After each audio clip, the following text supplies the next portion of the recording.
Today we're going to talk about the importance of hiring right first time, and I think it's important to also look at some of the mistakes that people make, because there are some very common mistakes that people make. And very often when people are looking to recruit someone and they'll run an ad or use an agency, one of the problems is it may be that the right person hasn't turned up for an interview, and what they'll then do is sit down and think, okay, let's make the best of a bad job, and pick one person out of a group of people when actually none of them are suitable in the first place. Whereas I would say, wait longer and actually keep recruiting, keep placing the ad until you actually get the right person. The other thing to ask yourself, which probably even comes before that, is why have you got a vacancy in the first place?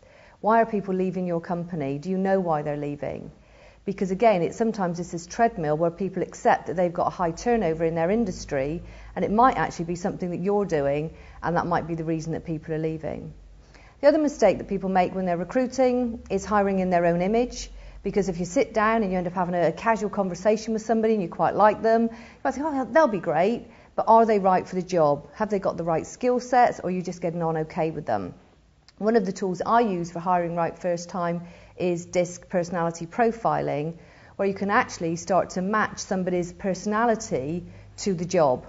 Because people won't change their personality to suit the job, they'll try to change the job to suit their personality.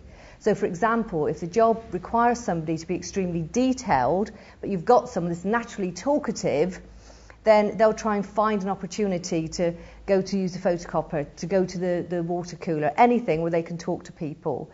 So it's about getting the right person for the right job, and a lot of that comes down to personality.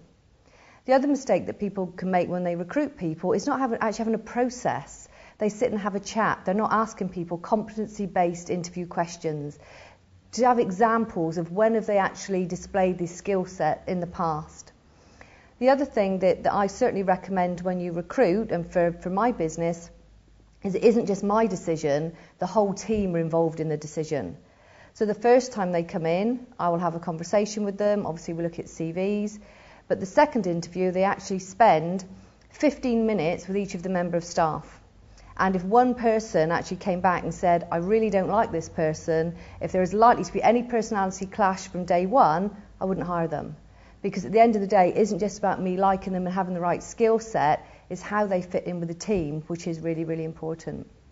So when you recruit somebody, obviously look at the reason that people are leaving, look at why you have a vacancy in the first place, match personality to the job, and then place people in an environment where they can shine. Do you really know what their strengths are? Do you know what you can do to actually make them perform even better? So we do need to make sure we get the right people in the right job, and obviously at the right time for your business.